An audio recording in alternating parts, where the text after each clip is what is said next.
What's the weirdest and most unusual experience you've had in the Appalachian Mountains? Buckle up, story time. Let me first shed some context on this area. You know how almost every region has a haunted location, like a haunted house? Everyone knows the history there, and everyone also knows that history's a little dark. People funnel all sorts of energy into that location.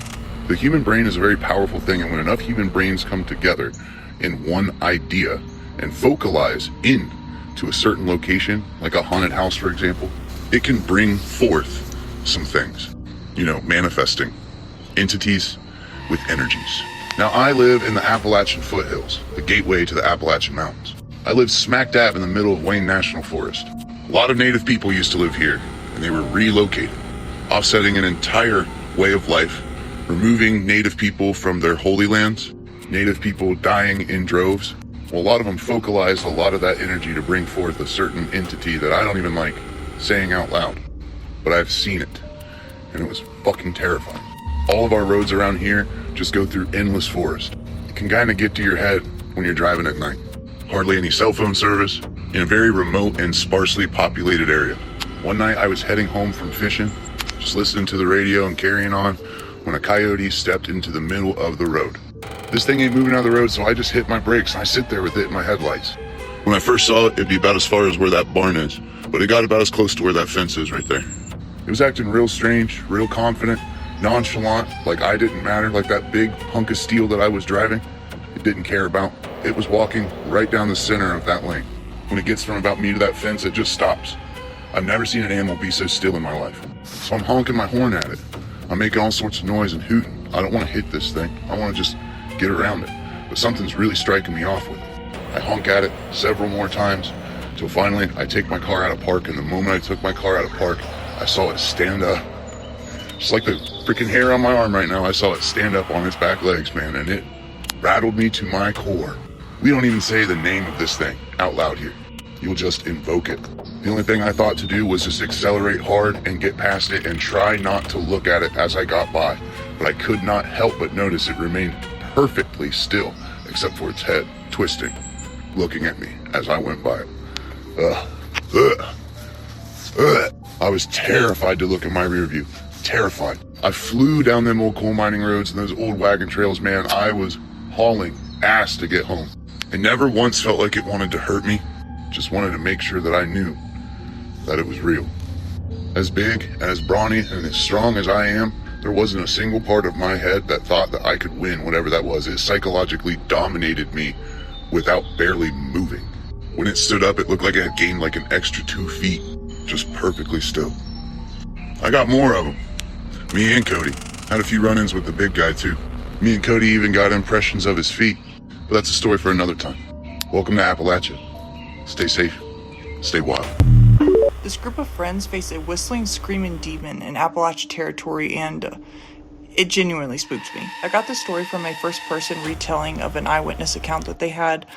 We don't know the name of this person, so I'm just going to call him Mark. Mark tells a story about the encounter his group had with this unknown humanoid figure that stood about 8 to 9 feet tall while camping on the Montour Trail in western Pennsylvania. Mark and his friends go to set up camp at the Boggs campsite. Most of the group members were ill-prepared. They mostly just brought recreational supplies. Other than Mark, he brought like a couple blankets and was actually dressed warm. Because of this, Mark assumes that they're going to be standing by the fire all night, and he soon realizes that it will become his responsibility to go get the firewood most of the time. When they got there around 3 p.m., it wasn't too cold, but it was expected to get into the 40s that night. They spent several hours just eating, drinking, and enjoying some music, hanging out with each other. They were quickly burning through all the nearby wood, so Mark was having to go further and further out each time. At 12:30 a.m., Mark had to go so far that he was losing sight of camp, but being 6'5", he wasn't too worried about being alone in the woods. That's when he heard the first whistle. He said it sounded like someone breathing through a snorkel. At this point, he's just like, to bend the wind. Between 1 and 2 a.m., the rain is replaced with snow, and so Mark is yet again out getting firewood. On his way back this time, the whistling is heard again, and it's even louder this time, and he's starting to really notice how weird it is. The wind hasn't picked up despite the whistling being louder, and he thinks that maybe it's just changed direction or something. He keeps walking until he's able to start hearing faint music coming from his camp. As Mark reaches the top of the hill, right before he goes down to the campsite, he hears loud noises echoing behind him. He assumes a tree fell or maybe a deer knocked something over, so he turns around, shines his flashlight everywhere, but he can't see anything that's happened, and nothing's fell, and he just doesn't know where it came from. He's back at camp now, so it doesn't really matter to him. He just forgets all about it. By 4:30 a.m., everyone's so cold that they all decide to go with him to gather some wood. They split up, naturally. Mark ended up further away from the camp than he originally intended to, looking for some wood that was not fast-burning pine. And the whistling starts again. This time he could tell it was coming from his left, so he turned his flashlight in that direction just to see what was there. Nothing was there. It stopped briefly, then picked up again, seeming like it was coming from a different direction this time in front of him, a little bit to his right. He's thinking maybe the wind is just catching in the branches just right to make this odd specific sound, so he tries to ignore it and goes back to doing what he's doing. As he's returning, the noises seem to follow him. They're coming from his left, his right, and seem to always be just behind him. He keeps turning his flashlight in all directions. He's still not seeing anything. He's thinking like, whatever. Then there was just one sharp whistle and it paused. That's when he heard it, a voice saying, "Damn, it's cold out here." Ugh. At this point, Mark is assuming it's his friend, specifically one that he calls R. Couldn't locate R with his flashlight, and he starts yelling out, like, "Where you at?" Mark then hears a branch snap and notices a movement and thinks that R is now in a different location. Aims his flashlight, no sign of him. He thinks maybe he's hiding behind a bush or a tree. Mark calls out to him, "R!" No response. He's thinking that maybe he's trying to scare him, but he's still worried that he might get lost on his way back to camp, so he goes, "I'm going back to camp." He shines his flashlight around one last time, and Mark sees something dart into the bushes about 40 feet from where he had heard what he thought was R. He yells, "I see you, big man, grab some wood and come back." He waits a few more seconds before he turns around and starts walking back. Suddenly, he's hearing whistling again. No matter how fast he moved, it seemed to always be right behind him. So he decides to sit under a tree and wait for R to return, thinking eventually he's going to have to walk back past him. I'm guessing he's still assuming that the whistling is R. The whistling remained consistent, and it started to move in like an odd circular pattern around him, appearing in one spot, then shifting to another. Mark is still thinking it's the wind because of the way it's moving around oddly. He's like, that's the only logical explanation. I'd be trying to tell myself that too, to be honest. He's still looking around for R, periodically turning on his flashlight, looking around, and he noticed that weirdly the whistling stops whenever he's looking around for like a second or two, and it'd be eerily quiet. Gets up, brushes the dirt off, thinks, surely he's gonna be coming soon. He starts walking back towards the camp again, and that's when he notices something move out of the corner of his eye. Scanned the area, saw nothing. Took a few more steps, saw another flicker of movement. The whistling starts again. As the whistling keeps being accompanied with like brief movements in the bushes, like he starts to pick up his pace. First a speed walk, then a jog. He's thinking R is usually pretty sluggish, and he doesn't think that he'd be able to move that fast, so he gets pretty freaked and this time dives under a bush. Silence again. He's thinking, is there a coyote stalking me, maybe? His flashlight's off, so he's letting his eyes adjust. He tries to peek out from the bushes, and he hears persistent whistling again. He waited for a little while, and that's when he heard it speak, this time in a distorted imitation of his own voice, saying, "Big man." And that's when he decides that this is not human, this is not R, it's not good. Spoke again, mimicking when he was saying R, then it was abruptly cut off and came back with, "Went back to camp." It then repeats several phrases in different voices, discussing how cold it is, asking questions like, "What was that?" and "Stop fucking with me." And each voice that spoke sounded like it had something lodged in its throat. Mark slowly pokes his head out from underneath the bush, and that's when he sees something sitting against a tree, in the same position that he had been earlier. Its left leg was straight out, while its right leg is at an angle, and its hands are resting behind its head. And for a moment, it could have fooled him into thinking that it was actually R. That's when the figure began to whistle. The creature moves its hands in front of it, almost like Mark was doing with the flashlight, and then it starts to stand up. Mark describes, "Oh, it was tall. I only weighed 166 pounds and was mostly skin and bone, so when I noted that the thing was skinny, it wasn't an exaggeration. I could see the thin, long, spindly arms were silhouetted against the snow, covering a nearby bush. When it stood, it hunched over. I wasn't sure if it had been slouching, but he certainly did slouch. Being walked a few paces away, and it stood completely up, and it was massive. Mark used to work with stage directions that were in stage walls that were like 8 feet tall, and he said it could clearly see over that, at least by a foot, so it's about 9 feet tall. It slowly peered around, and he could see that it had no hair and had a really disfigured skull. Its jaw hung down unnaturally and had very unpronounced lips, but it was still kind of hard to see it in the dark. Then it called out with a final garble, "R, big man." The sound that Mark says resembled someone in distress. Then it just starts screaming. Mark says that his dad used to take him to air shows a lot as a kid, and this scream reached a pitch and volume that was similar to an F-16 fighter jet. He's frozen in place while the figure continues just peering around, scanning the area. Then it crouches down and leaps onto a branch that's about 15 feet in the air, just sits there squatting.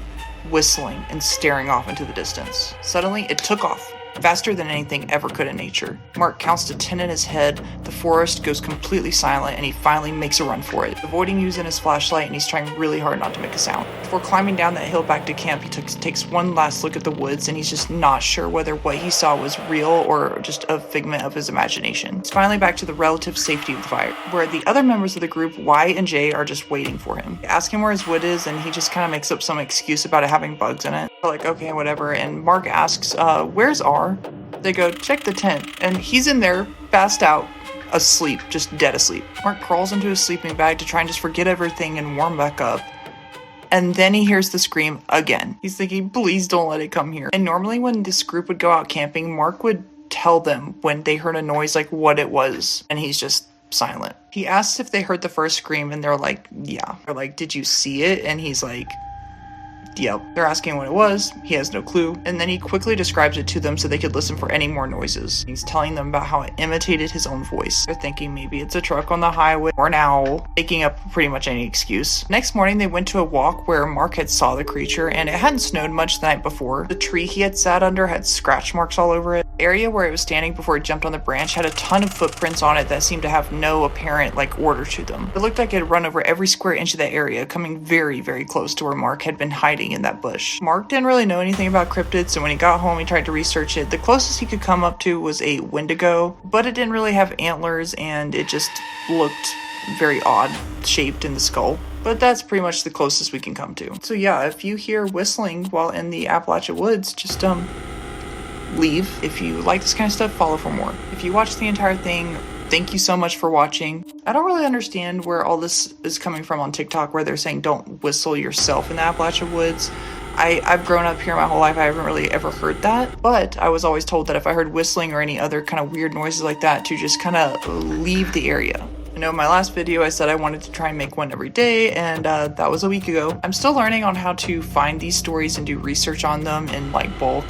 And it's really hard to find ones that you haven't already heard a million times, especially if you've been into these types of scary, spooky, urban legend types encounter stories from firsthand accounts. You've heard all the usual ones over and over again. So, but I really like sharing these that I find that really just freak me out.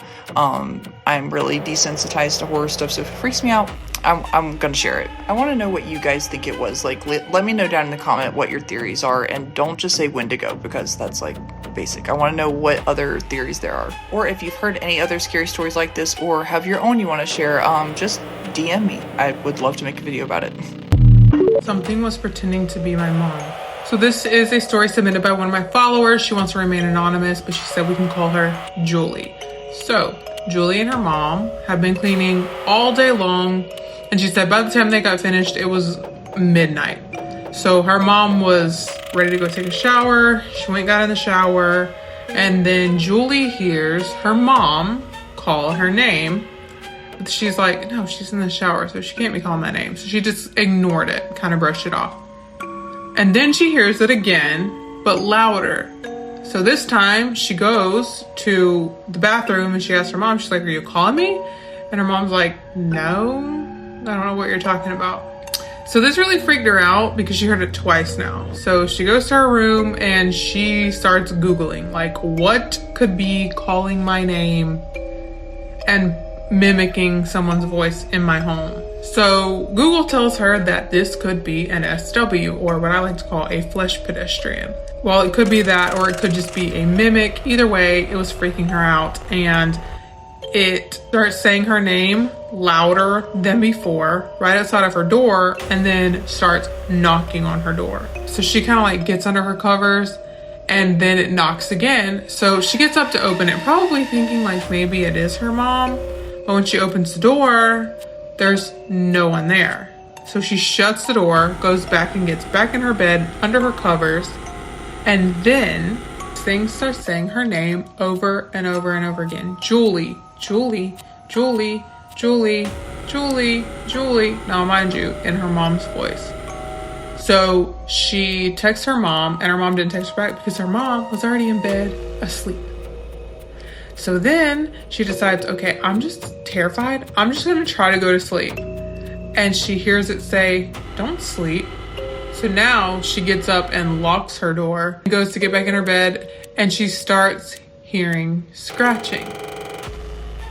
So now she's like, okay, I'm ignoring this. I'm going to sleep. She finally fell asleep. She said she woke up about 20 minutes later, and I guess she checked her door because she said she saw scratches on the door. So she ends up later asking her mom about the scratches, and obviously her mom has no freaking clue about any of this, and especially not scratches on her door. And she said still when she's in her room, she can like feel the energy of this thing, and she said she feels like it's a super angry entity, whatever it is. What do you think it is? My family lives near the Appalachian Trail, and I've lived near the Appalachian Trail for nearly my entire life in 2 different states. Actually, 3 different states, sorry. 3 different states I've lived almost really close to the Appalachian Trail. And people are always talking about how beautiful the trail is itself, like how tranquil it is and whatever. And my husband, who moved from Brazil, had never been there before. So we naturally decided to go camping there one time. I don't know if you're like familiar with Appalachia or anything, but once you step into those woods, like you can feel a significant change in the atmosphere. Like the energy just gets way more heavy, and it's just weird. It feels off. You know that feeling in your gut when you just like know something's off? That's kind of how I was feeling the entire time that we were on the trail, but my husband was having a grand old time, and so I just pushed on. I was like, you know, he's having a great time. He's never been out in these types of woods before. We're just gonna keep going. Whatever, we hiked on, and then we finally found our little camping spot, and when we did set up our camping spot, that's when I noticed that the sounds in the forest had stopped. And if you know anything about the woods, that is not a good sign. We set up our camping spot anyways. I kind of glanced over at my husband to see if he was picking up on what the energy was around the woods, and he totally was too, but he didn't say anything about it, and we just kind of pressed on. Surprisingly though, we were able to fall asleep in our tent.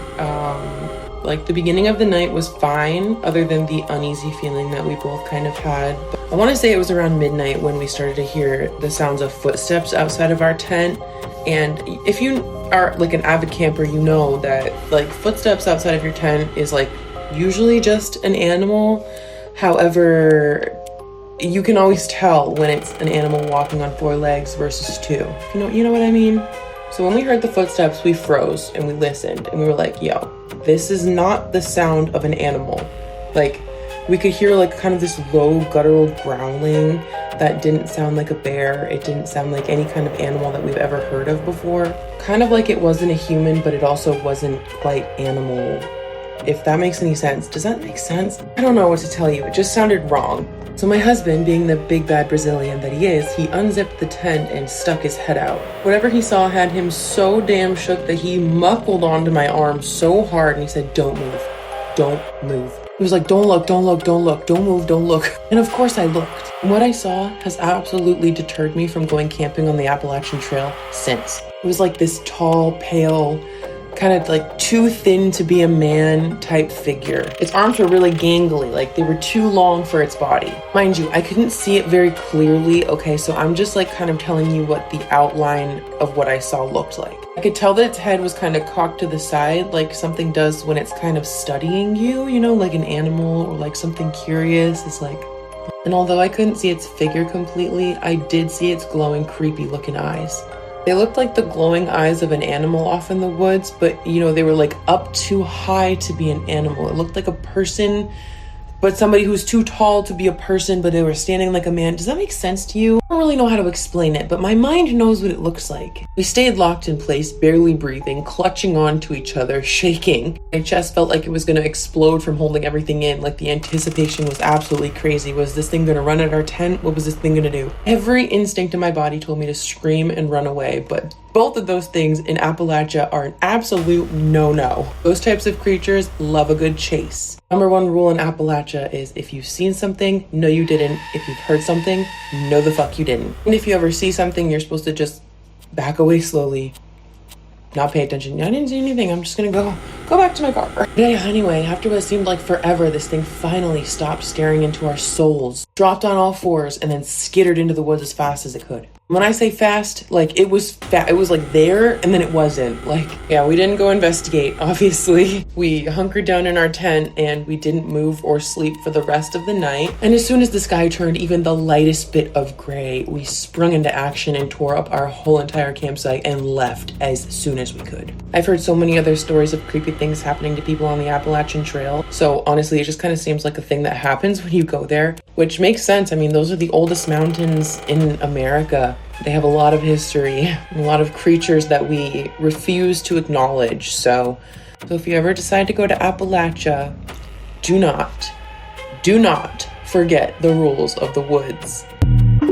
Hola, ¿cómo estás? You want to hear the weirdest thing that's ever happened to me? Well, one of. So when I was a little kid, I would go to graveyards sometimes. My mom would like kick me out of the house because she wanted to clean. She would not open that door for nothing. So I was like, I'm gonna go on an adventure. So I went up this freaking mountain. We lived on a mountain in the middle of BFE, West Virginia, by the way. So I went up on this mountain and I found this really old graveyard. It's this like World War II cemetery memorial place. And I would just like mosey around, just like, I don't know what I was doing when I was a kid. I just like graveyards. I would like pick up flowers if they had like knocked over, and I just like hang out with them because, you know, they probably needed some company. And there was this little yellow house across from the cemetery. It was this beautiful like bright yellow house with like rocking chairs out front, and there was an old man who had been sitting there watching me. I don't know at what point, but I just knew that he like had been sitting there watching me, and he was rocking in his rocking chair. And I don't know if he called me over or not, but I eventually just kind of like wandered over to his house. Stranger danger, I know, but I had no stranger danger in me.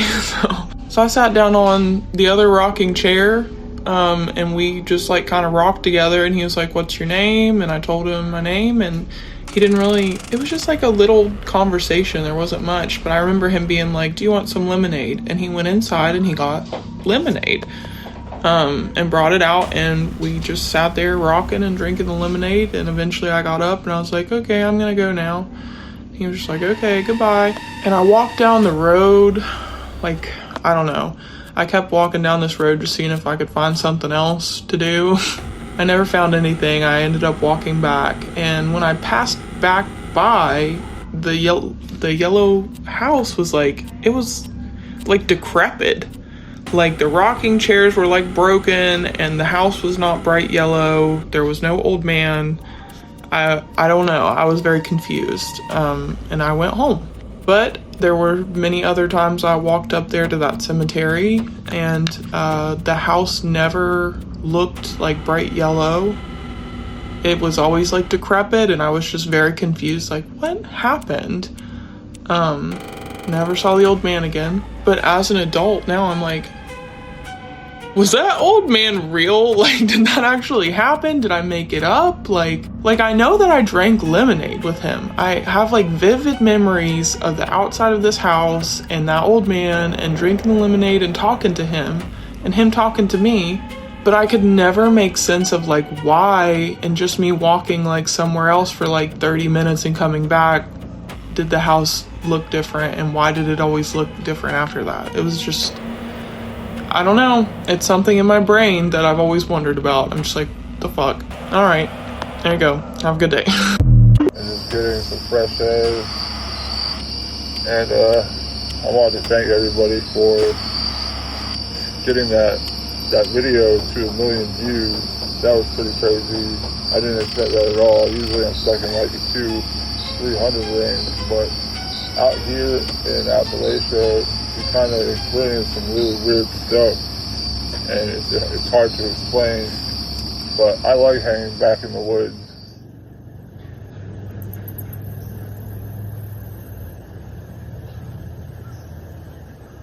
It's just really creepy sometimes. You know, do you guys... All the noise just disappeared.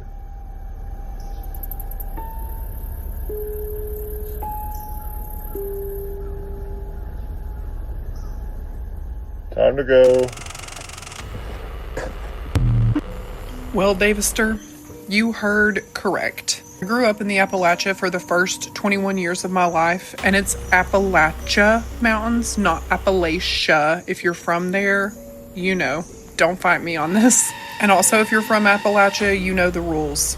You shut your curtains at night, you lock your doors, you lock your windows, you never go out in the woods alone.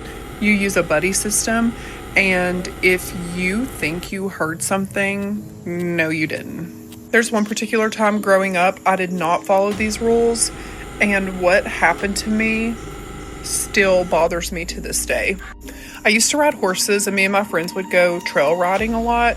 This particular day, it was just me and one other friend. We went out into the woods around sunset, and this was a pretty big property with lots of trees. There were some open field streams, things like that. And we knew the trail pretty well. So this particular day, I don't know what got into us, but we decided we were going to play a game of hide and seek on horseback. I told her that I would hide first, so I went up the trail a little ways and then cut off over this stream back into this more remote area of the woods. There was this old rundown cabin that I decided to hide behind, and my horse was very docile, very gentle. Nothing ever spooked him, but as I was hiding there, he became extremely restless. This again was not at all in my horse's nature, so I started to feel really uneasy, what is going on. Decided I was just going to take him back down to the trail and just go try to find my friend so that we could get back to the barn. My horse would not budge, refused to go back down that trail. I finally got off my horse because I was like, well, maybe if I just lead him, he'll follow me back down. And this is the part that still terrifies me, but at that moment, everything got really, really quiet, including my horse. And I heard my friend say, "Hey, Sydney."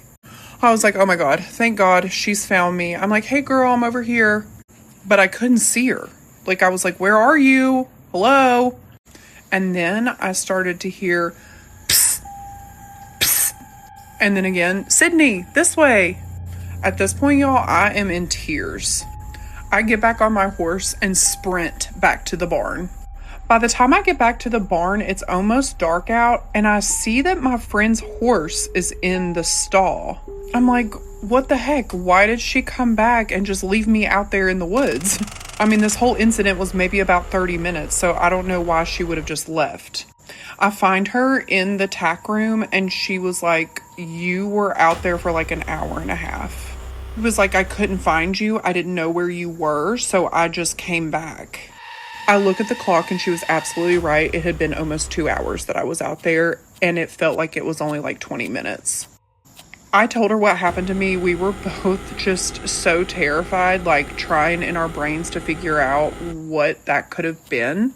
And to this day, I still have no idea. So, yes, the stories you hear of the Appalachian Mountains are so true.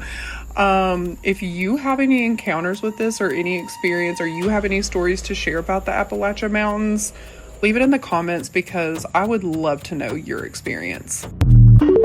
As many of you know, I grew up in deep Appalachia. I now live in Atlanta, Georgia, and there are times where I'll tell my friends stories from what happened to me when I lived out there, and they're like, "What?" I already posted about my UFO story last year, and that video got to 3 million views. But today, I'm gonna tell you guys the story of when I was a kid and I encountered a skinwalker, or at least what I thought was a skinwalker. I hate long intros, so I'm just gonna get into the story. The place I lived was a place called Jasper, Georgia. It's right next to LJ, and I lived in the place where the show Squidbillies was based on, and we have a Squidbillies shrine in our town center. I had a friend that I would stay with pretty often, and her family owned a 300-acre farm. And when I say family, it's just her and her mom who live there. And so they have all these farm animals, and they have different parts of their land that you have to walk through trails in the woods to get through.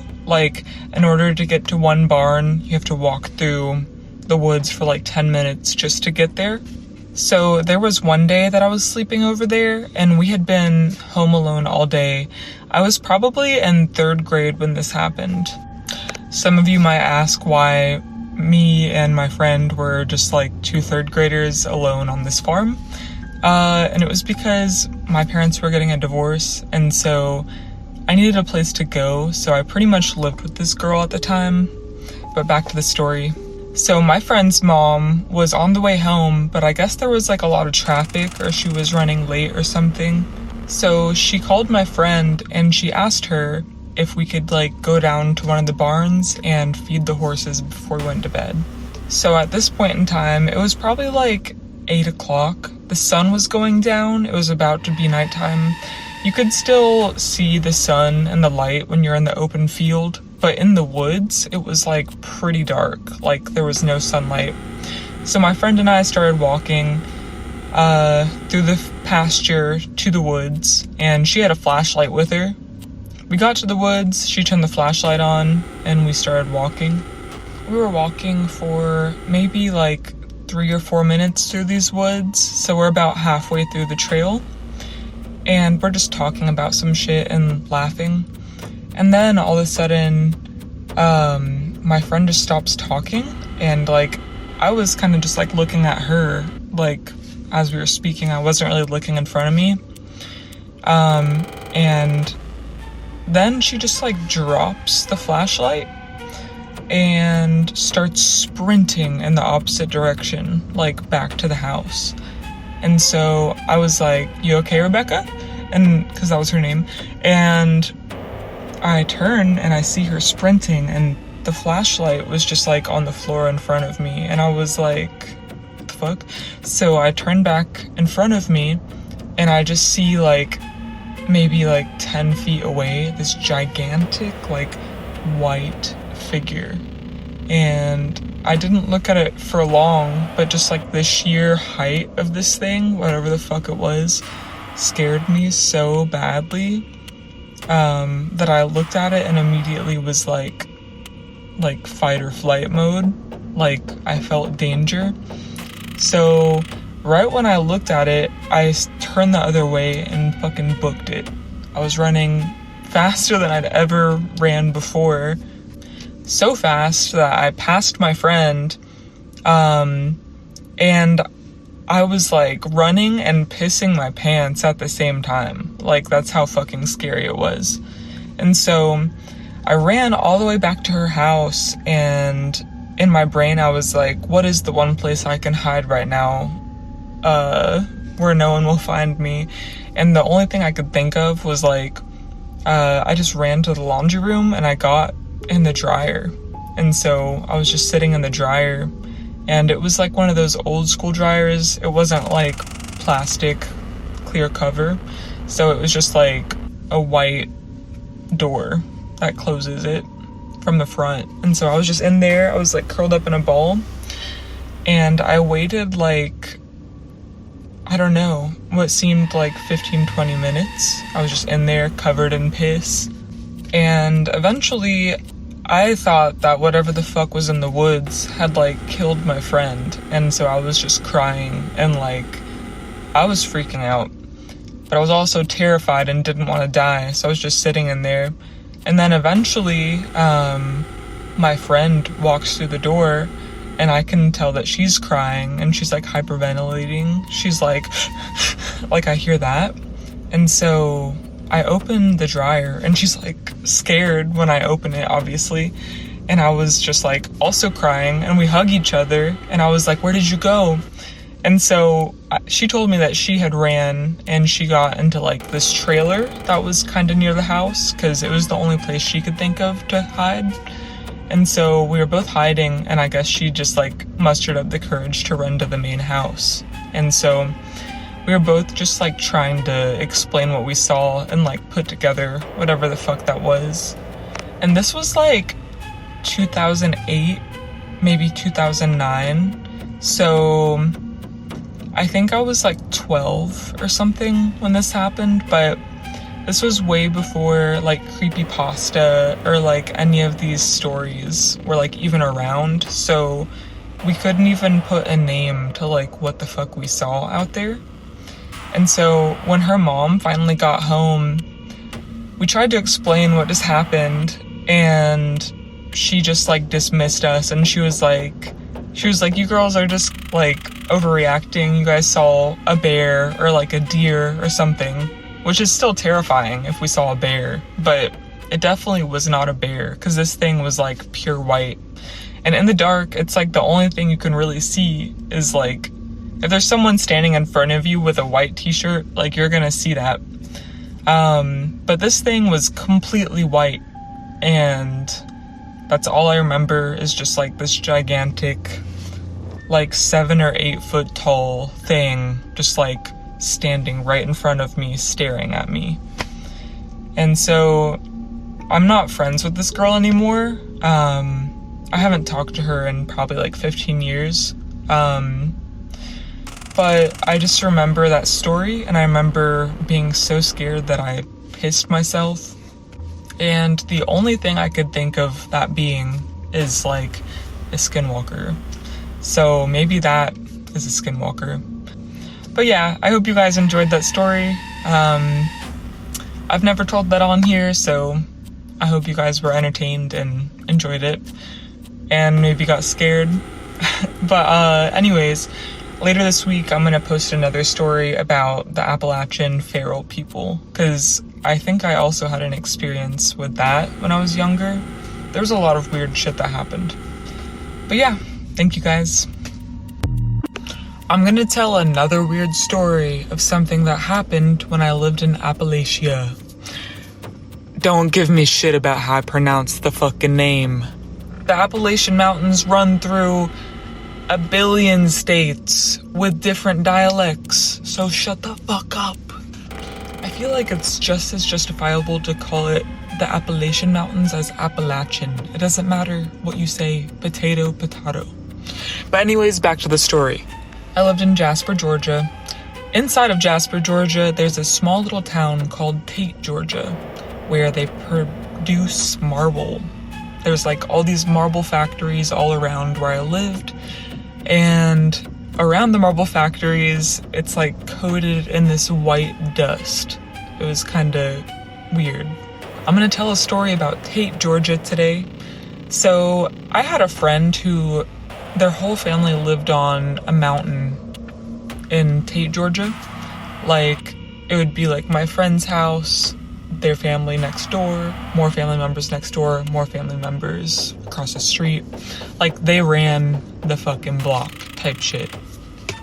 She was my best friend growing up, and she's still one of my really good friends to this day. She's awesome. But for the sake of this story, I'm gonna call her Rachel.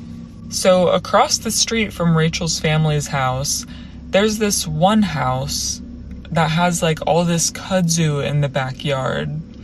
And her mom always told us, don't go play in the kudzu, don't go over there. Because the person who lived at that house before unalived themselves, and it was just bad vibes over there. So one day, we went over there and we were just like fucking around in the backyard. Just like walking through the kudzu and like looking through the windows of the house and stuff. And we just kind of felt this bad energy, so we ended up just going back to Rachel's mom's house. So, I don't know, I always knew, like, that place was kind of bad vibes. But anyways, fast forward, I'm in college. This is probably like 5 or 6 years later. Basically, Rachel and I are living together while I'm going to college in this town called Kennesaw, Georgia. I went to KSU. And Rachel's mom calls us and tells us this really scary story. She said that she had a dream that she walked to one of the family members' houses down the street. And, sorry, I just saw my neighbor in the back and it kind of scared me. But she said she had a dream that she walked to one of her neighbor's houses, her family member, and she said in the dream there was this dude in a tall tuxedo, like tall dude in a tuxedo with no face following her. and she said it freaked her out so bad that she started running in the dream, and then all of a sudden the dude with no face was in front of her, and she said he was just really close to her, and it scared her so bad that she woke up. So she called us and basically told us about this weird dream she had, and she said it was the most vivid dream ever, and it was just all sorts of weird. And so, yeah, I don't know. And she would call us pretty often, so that's not, like, unusual. We were like, damn, sorry about your dream, that sucks. I hope you don't have a bad dream tomorrow. And so then the next day, she called us again, freaking the fuck out. So basically, when she called us, she said, so her and her boyfriend were having like a cookout at their house, and her boyfriend has 2 young boy children. And while they were cooking, the 2 boys wandered off to go play, and they went back in the kudzu patch behind that weird house. And all of a sudden, they were gone for like 15 minutes or so, and then they hear these 2 boys screaming and sprinting back to Rachel's mom's house. And basically, the 2 boys say that they were playing in the kudzu, and they turned around because they heard something, and they saw a tall dude in a tuxedo with like no face. And so, yeah, Rachel's mom was freaking the fuck out and was like crying on the phone with us, and it was really fucking scary. I don't know what the fuck to make of this story. It's just something that, like, I don't know, it happened, she told us about it, and then I was like, Slender Man? What the fuck? So, yeah. A lot of weird stuff happened growing up in Jasper, specifically around the area I lived in for some reason. I don't know if, like, I don't know what the fuck is in the water in this area, but yeah, a lot of weird stuff happened. That was one of the scarier stories, just because, I don't know, there's no explanation for that, and it's weird that Rachel's mom saw that person, or that thing, in her dream the night before. So, if you made it till the end of the story, shout out to you. Thanks for watching. Let me know what you think in the comments, and I will post more stories. Bye, y'all. I really had to just accept the fact that I live on the Appalachian Trail, and that's why weird shit happens outside my house all the time. I posted a video not that long ago of me and my husband hearing a voice right outside of our window, and that voice saying, "It's me." And it was like a childlike voice. Nothing on the cameras, nobody outside. And it happened to me again. It's the middle of the night. I'm upstairs, I'm in bed, my windows are open because it's a nice night. I hear children's voices in my backyard, loud and clear. Giggling, laughing, can't see anything on the cameras. I tell my husband, he can't see anything on the cameras. Now, I'd like to interject the fact that I'm not one of those white people that are gonna go and find out what's going on. I'm safe in my house, and I don't give 2 shits on what's happening outside of it. I just find it very weird that we're hearing these random voices in our backyard, and this is not the first time. And again, little kids are not going to be outside in the backyard in the middle of the night. Okay, creepy story time. This is a story about a guy named Danny who decides to rent a cabin in the Appalachian Mountains. And if you know anything about the Appalachian Mountains, you know where this is going.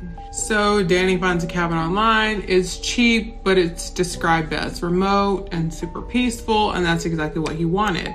So obviously makes his trip to the mountains, and if you've been to the mountains, you know that the roads they can be really scary. They're super narrow. You're going up, like for miles and miles. You can't see around a lot of the turns because, you know, the trees and just the edge of the mountain and it being so winding. It was a creepy ride, he said, but when he got there, the cabin was what was described. It was a nice little cabin right on the edge of the ridge, and it looked kind of weathered, but still it was like nice and cozy. It had like a single bedroom, a wood burning stove, and the porch looked right over the valley. So it was everything he wanted, and he was happy with it. Now, the first night was super peaceful. He said he even slept with the window open because the mountain breeze just felt really nice. You could hear the crickets and stuff in the woods. It was super peaceful. But the second night is where things started to get really weird. So first, he heard slow but deliberate footsteps on the porch, which is like right outside the window. And that startled him. And then he hears tapping on the window, and that really startled him. So he grabs his phone and he checks the time, and it's exactly 3:12 a.m. So he's really creeped out, but obviously he's gonna go see what the tapping is, because don't they always? But there's like a little part in the curtain where he can like kind of peek through a little bit. So he peeks out there and he sees a tall, like abnormally thin figure. And so he opens the curtains completely. Why, I don't know. But he opens the curtains and he sees it's a woman, but like she looks not right. She's super thin, pale, barefoot. She's wearing like a nightgown, and she has long dark hair that covers part of her face, kind of like my creepy doll back there. And he asks her like, do you need help? He said she didn't say anything. She just stood there and like her head was like tilted slightly. Oh, he also did say that her eyes were super dark and empty. So that's creepy.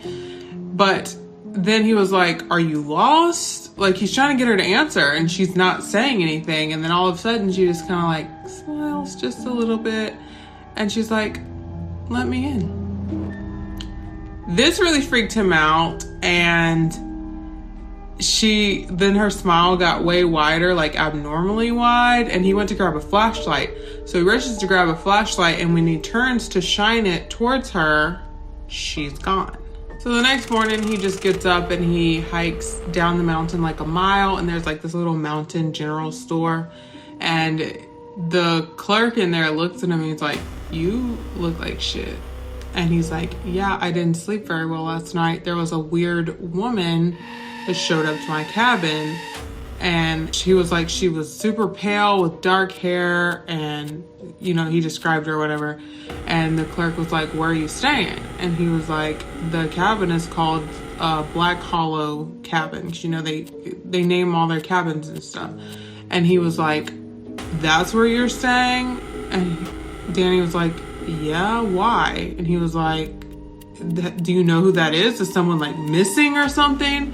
And the clerk was like, people have been seeing that woman for about 50 years. And the people that see her tend to go missing. So Danny was like, what am I supposed to do? He said, do not talk to her and absolutely do not let her in. So that night, Danny is freaked out, and so he has all the lights on and he's got all the windows and doors completely locked. And he just sits on the couch all night with his like hunting utensil in his lap. Sorry, I don't know what I can say on here. And 3:12 a.m. here come the footsteps on the porch. And then here come the taps. But this time she says his name. He hears, Danny. So Danny just ignores her like he's told, and she says, Danny, let me in. And he just keeps ignoring her literally all night long. And then he hears the footsteps leave the porch. So the next morning he packs his stuff and he leaves, but he stops by that store, and all the clerk says to him is, she'll find someone else. I have a story time. This story actually just happened on January 24th of this year. So yes, they're still very much active, and this is still very much going on. The person who submitted this, so it's not want me to use her real name, so we're gonna call her Lisa.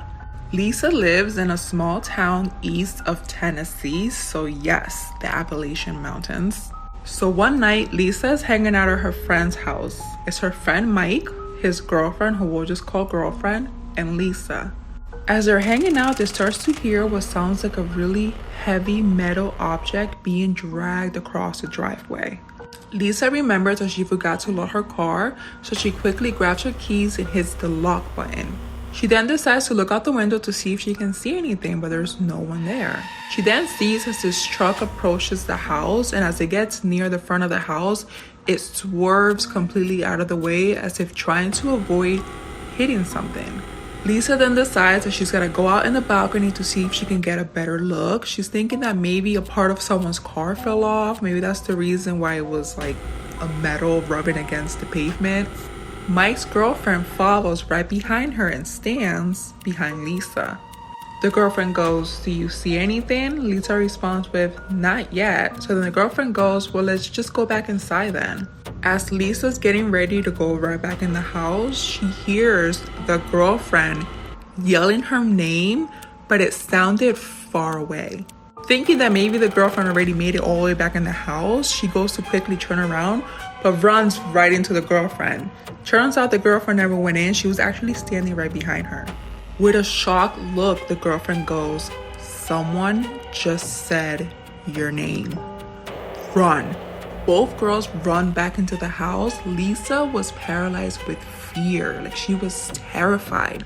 She crawled across the living room floor just crying as she's trying to explain to her friend Mike what just happened. All three of them decide to run into one of the bedrooms and grab a bat for protection just in case there's someone out there trying to harm them. As they're in the bedroom, they start to hear what sounds like someone screaming for help right outside, but it was almost as if it was coming from a bunch of different directions. They couldn't figure out where the screaming was coming from. But whenever they would look outside the window, outside was completely silent. They could only hear when they were inside the house. Lisa decided to stay inside Mike's house until she can get a hold of one of her family members who could come with a large flashlight and a weapon to help her walk to her car. The female voice she heard sounded exactly like Mike's girlfriend's voice. The voice made her feel like she needed to go to it. It was almost like she was being lured outside of the house. It wasn't until she ran right into the girlfriend that she realized that she was in trouble. I got an Appalachian story in my email, and that might be one of the craziest Appalachian stories I have ever heard. Tonight's submitter did tell me I could use her real name, and her real name is Stacy, and she will be tagged in the description. So Stacy goes on this hike. Nothing crazy. She had been on this hike before during the day, but she's on this hike and suddenly she loses track of time. Boom, it's pitch black outside, and she looks down at her phone, and her phone is only at 3% battery and there's no signal. So she figures that she'll just go straight until she ends up hitting a road. Big mistake, because she didn't end up hitting a road. She ended up going deeper into the woods. She said something felt off, like the trees weren't right, like they had been growing in pain, were her exact words. She kept hearing these sounds, not animals, not wind, like something was whispering, and she heard this metal clicking sound. Then she starts hearing what sounds like wind chimes, but not regular wind chimes. It sounds like they're made out of bone and they're off tune. At this point, she's like, I don't understand where the sound is coming from, but I need to get out of here. So she continues to walk, but then she sees something through the trees. It's this pale light blue light. So she's like, oh great, a campsite, maybe somebody can help me. So she starts walking towards it and she starts to see people, or what she thinks are people. She starts to realize very quickly that these people don't look right. They're wearing old nightgowns, they're very dirty, and it looks like there's blood on them. Then she gets even closer and she's like, oh my God, their faces are wrapped in gauze and their hands are all red. At this point, she just stops and she observes for a second because she's like, I have no idea what's going on here. She observes and she realizes that they are operating on something, literally operating on something. There's someone laying on a table made of wood and bone, and she's just staring at this point when suddenly one of those people looks up at her. They look directly at her and she swears she couldn't see eyes, but she knew that they were staring at her. And then she heard a whisper. At first she doesn't know what it's saying, but then she realizes what it said, and it said, "You're early. We can begin." So she just books it. She didn't care where, she just started running. This absolutely terrified her. And as she's running, this dog appears out of nowhere. It was just standing there in the middle of the path, black as night, glowing eyes, making no sound whatsoever. So she thinks this dog is gonna attack her, so she gets scared again and she starts backing away very slowly, and then she turns around and blinks and she's in a different part of the woods. It's like she teleported. But that dog, it was still behind her, but she didn't hear it move. No panting, no pause, no breath. breath, she starts running again because she's like, I have to get out of these freaking woods. She's absolutely terrified at this point. But every time she runs, she stops. She doesn't see anything. And then she hears those wind chimes again. And then she turns and she looks and she sees the dog again. She's not giving up at this point. So she starts running again and she stops again, except for this time she doesn't hear wind chimes. She hears something like, it sounds like someone is blowing through some type of horn, or like she describes it as like she thought someone is blowing through a bone. Like that's what she was picturing in her head, like a loud horn that sounded like a bone. She says she's not really sure how to describe it or how she knew this. It's something that she pictured in her head, but like she heard it. It was loud and it was clear. So she's just standing there at this point in complete disbelief, and she's terrified out of her mind because she doesn't know how she's going to get out of these woods. And as she's thinking all of these thoughts and hearing this sound through this like horn, she hears a whisper, and it says, "You're almost there. Let us open you up." This scared her out of her ever-loving mind. So at this point, she starts praying, and she's actually praying out loud, and she's saying, God, the universe, someone, can you please help me? Like, I don't understand what's going on. I need to get out of here. Suddenly, she's alone again, and it's just her in the dark, but it's very, very dark. Finally, she breaks through the trees and she sees a road, but it's not a road that she recognizes. It's stretched forever in both directions. No signs, just blacktop and trees. So at this point, she's trying to think rationally, and she's like, okay, I'm gonna walk until I see a car or a car passes me. And suddenly a car does pass her, but it doesn't stop, even though she's waving her arms. She screamed too, but they didn't even glance or slow down. Then she hears footsteps behind her again, and then she turns around, but there's nothing there. So she turns back around and she sees this woman, but she's wearing a wedding dress. This woman is just standing on the side of the road, not moving, and she looks very pale, and she said that her eyes looked very sad. She does think it's a little weird that she's wearing a wedding dress and she's on the side of the road, but she's like, it's a person. Hopefully this person can help me and tell me where to go. So she asks her for directions, and she's like, hey, am I going in the right way? I'm trying to get out of these woods and to this certain spot. And the lady goes, yes, you're going the right way. And so she thanks her, and the lady smiles at her. So Stacy turns around, and then Stacy turns back around really quickly to ask her another question, but the woman is gone. I mean, she said that there's no trace of this woman. There wasn't even footprints in the dirt where she was standing. But she turns around and she starts walking in the direction that the woman told her, and eventually she sees lights in the distance of a town. So at this point, she's like, thank God, familiar streets, street lamps, houses. And eventually she does get home, but she still doesn't know what happened out there. And different people have told her that people have gone missing out in those woods. Some were found wandering roads miles away, talking about a woman in white. She also found out that other people had exclaimed that they had seen this black dog in the woods and that they had heard wind chimes in the trees. Everyone that she talked to said that if this ever happens to you again, if you see something, no, you didn't. If you hear something, no, you didn't. Which Stacy says this is nearly impossible for her to do. She was only gone for 2 hours, but it felt like an eternity. Only 2. But she also thinks that whatever was out there knew she was coming. Stacy says that she's never told anybody the story in fear of people not believing her, but that she trusts my community and that she knows that we will believe her. And I do believe her. And the crazy thing is that you don't believe something this crazy until it happens to you. I was talking to Jack. Do you guys remember Jack, the story that I told about the guitar and he apparently sold his soul to the devil? He was telling me that he didn't believe in the paranormal at all until what happened to him happened, and that now he can't even watch some of my stories because they scare him so much, because he now fully believes in the paranormal. And this is one of those stories where if you believe in the paranormal, it's hard to listen to because it's terrifying. One thing that I want to know about this story is what the hell those people were doing out there operating on somebody. It looked like some body to her, like a human being. So what the heck do you think that was? Because that part really got me and terrified me. The whisper scared me too, but like that part was the scariest part to me. I don't know about you guys, but please weigh in on this because I would love to know what you think that is. And anything you have to say about the story, please be respectful, but drop it in the comments because read a skinwalker story and I have been waiting all day to make this video. And if you're wondering why I'm looking a little rough, it's because I just worked 10 hours. You can still see the indentation of my glasses. So please forgive me for looking like this right now. My husband and I occasionally take our Jeep into the sand-washed Mesa trails. We decided to to pack some water and make a day of it. Towards the end of the trip, we heard a weird, open mouth whistle like someone just learning to whistle. I made a joke, not joke, that what if it was a skinwalker? My husband replied with, "That's okay, our Jeep can outrun it." That was the end of the conversation. We then noticed we were heading a little off track. Our navigation was pretty inaccurate and we realized we were fairly close to the Navajo land. We went home and my husband started researching GPS apps. A little while later, he found one and said we should go out for a small rip to test it out.